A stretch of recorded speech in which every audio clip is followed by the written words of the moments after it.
नमस्कार बच्चों। आज मैं हिंदी साहित्य के इतिहास के विषय में जो एक इससे पहले लेक्चर दे चुकी हूँ, उसके आगे मैं आदिकाल के विषय में बताऊंगी। उसकी राजनीतिक, धार्मिक, सामाजिक, साहित्यिक, सांस्कृतिक परिस्थितियों के विषय में आज चर्चा करेंगे। मैं डॉक्टर ईशा शर्मा आपके सामने इस चर्चा को रखती हूँ। आदिकाल साहित्य मानव समाज की भावात्मक स्थिति एवं गतिशील चेतना की सार्थक अभिव्यक्ति है। इसलिए उसके प्रेरक तत्व के रूप में मनुष्य के परिवेश का विशेष महत्व है। भले ही आज साहित्य को समाज का प्रतिबिंब मानने में मतभेद है, पर इसके पारस्परिक संबंध को सभी मानते हैं। अतः युगीन परिवेश और परिस्थितियों को समझे बिना किसी काल के साहित्य की पहचान नहीं की जा सकती है। आदिकालीन साहित्य और उसकी प्रमुख प्रवृत्तियों से पूर्व इस काल की राजनीतिक, धार्मिक, सामाजिक, सांस्कृतिक एवं साहित्यिक परिस्थिति को समझना आवश्यक है। राजनीतिक परिस्थिति थी आदिकाल की राजनीतिक परिस्थिति वर्धन साम्राज्य के पतन से आरंभ होती है। इसके अंतिम सम्राट हर्षवर्धन के काल में भारत की उत्तरी सीमा यवनों के आक्रमण से आक्रांत हो चुकी थी।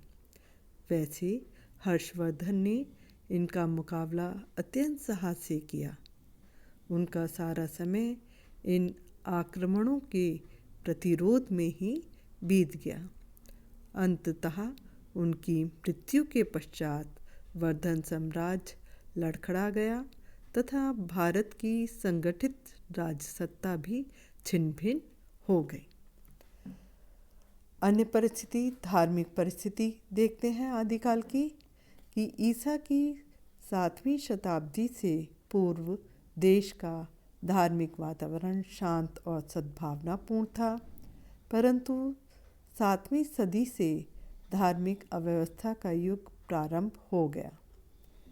इस समय एक ओर बौद्ध धर्म पतनोन्मुख हो चुका था, तो दूसरी ओर आलमबार और नयामबार संत एक भक्ति मूलक धार्मिक आंदोलन दक्षिण भारत से उत्तर भारत की ओर ला रहे थे। तीसरी ओर वैष्णव धर्म उत्तरी भारत में अपना महत्व खोता जा रहा था और जैन मत अथवा शैव मत दिन प्रतिदिन अधिकाधिक प्रतिष्ठित होते जा रहे थे। शैव और जैन धर्म आगे बढ़ने की प्रतिस्पर्धा में परस्पर टकराने लगे थे। 12वीं शताब्दी से वैष्णव मत अधिक प्रतिष्ठित होने लगा, जिसका कारण राजपूत शासकों का अहिंसा में विश्वास न करना था। अतः जैन धर्म की शक्ति का ह्रास होने लगा। बौद्ध धर्म की महायान शाखा के तंत्र मंत्र, जादू टोने, ध्यान धारणा आदि के अनेक प्रभाव निम्न स्तर के हृदयों पे छाए हुए थे। जनता हिंदू साधुओं की जितनी प्रतिष्ठा करती थी, उतनी ही प्रतिष्ठा बौद्ध सन्यासियों की भी करती थी। इस तरह बौद्ध धर्म अपने मूल आदर्शों को छोड़ता जा रहा था।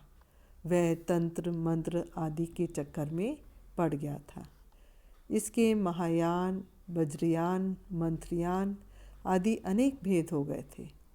कोई लौकिक शक्तियों के प्रदर्शन में लीन था, कोई गुह्य साधना का प्रचार कर रहा था, तो कोई नारियों को भोग के महत्व बता रहा था। उसका आत्मविश्वास दुर्बल होता जा रहा था। कापालिकों, तांत्रिकों आदि के कारण समाज में धार्मिक अंधविश्वास जोर पकड़ने लगे थे। जैन संप्रदाय भी इन तांत्रिकों आदि की लपेट में आ चुका था। धार्मिक स्थानों की दुर्दशा हो चली थी। व्यभिचार, आडंबर, अर्थलोभ आदि जिन दोषों का बौद्ध विहारों में प्राधान्य हो गया था, उन्हीं से हिंदू मंदिर भी ग्रसित हो चले थे। पुजारी एवं महंत धर्म के सच्चे स्वरूप से अपरिचित होते जा रहे थे तथा अधिकार एवं धन संग्रह का भी पर्दा खुलता जा रहा था। ईमानदारी से जनता को सही दिशा दिखाने वालों का उस समय अभाव था। भ्रमित जनता को प्रकाश देने वाली दार्शनिक लहर दक्षिण भारत से अवश्य आ रही थी, जिसके प्रचारक थे शंकराचार्य, रामानुजाचार्य, निम्बार्काचार्य आदि। सामाजिक परिस्थिति। देश की सामाजिक परिस्थितियों पर राजनीतिक तथा धार्मिक परिस्थितियों का प्रभाव गहन रूप से पड़ रहा था। स्थिति अत्यंत दयनीय एवं विचित्र थी। जनता शासन और धर्म दोनों से स्वयं को निराश्रित पा रही थी। वास्तविकता यह थी कि दोनों ही उसका शोषण कर रहे थे। तत्कालीन समाज छोटी छोटी जातियों उपजातियों में विभाजित था। छुआछूत की भावना भी थी। जातिगत द्वेष उस समय अत्यंत प्रबल था।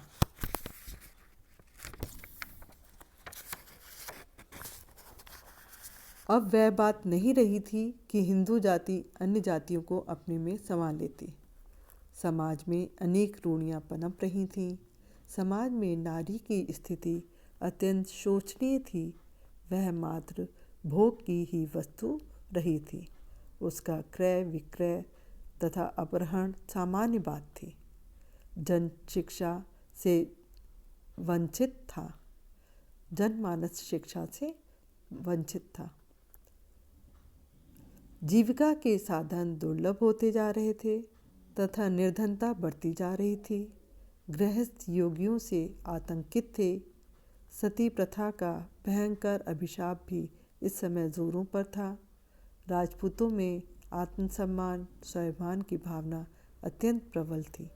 वे वीर और साहसी थे तथा मृत्यु से नहीं डरते थे।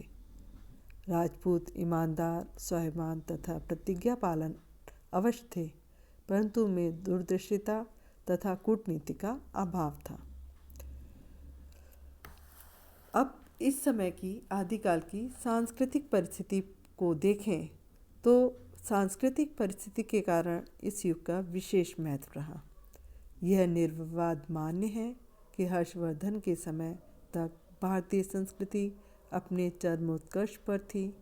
उस समय तक स्वाधीनता तथा देशभक्ति के भाव दृढ़ थे और पारंपरिक संगीत, मूर्ति चित्र, स्थापत्य आदि कलाओं में खूब प्रगति की थी।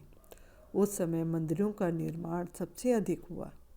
भुवनेश्वर, सोमनाथ, पुरी, कांची, तंजौर, पुरी, बेलोर, खजुराहो आदि स्थानों पर भव्य मंदिरों का निर्माण आदिकाल के प्रारंभ में ही हुआ था। प्रायः सभी कलाओं में धार्मिक भावना की छाप थी। तदयुगीन स्थापत्य कला से अत्यंत प्रभावित होकर अरब इतिहासकार अल बरूनी ने लिखा है कि वे हिंदू कला के अत्यंत उच्च सोपान पर आरोहण कर चुके हैं। हमारे लोग मुसलमान जब उन्हें मंदिरों को देखते हैं तो आश्चर्यचकित रह जाते हैं। आदिकाल की साहित्यिक परिस्थिति के विषय में देखें तो राजनीतिक, धार्मिक, सामाजिक और सांस्कृतिक परिस्थितियों की अपेक्षा साहित्यिक परिस्थितियों के कारण इस युग का विशेष महत्व रहा। इसलिए अशांत एवं अव्यवस्थित वातावरण के होते हुए भी इस काल में साहित्य ने प्रगति की। उस समय संस्कृत में भी अच्छा साहित्य लिखा गया।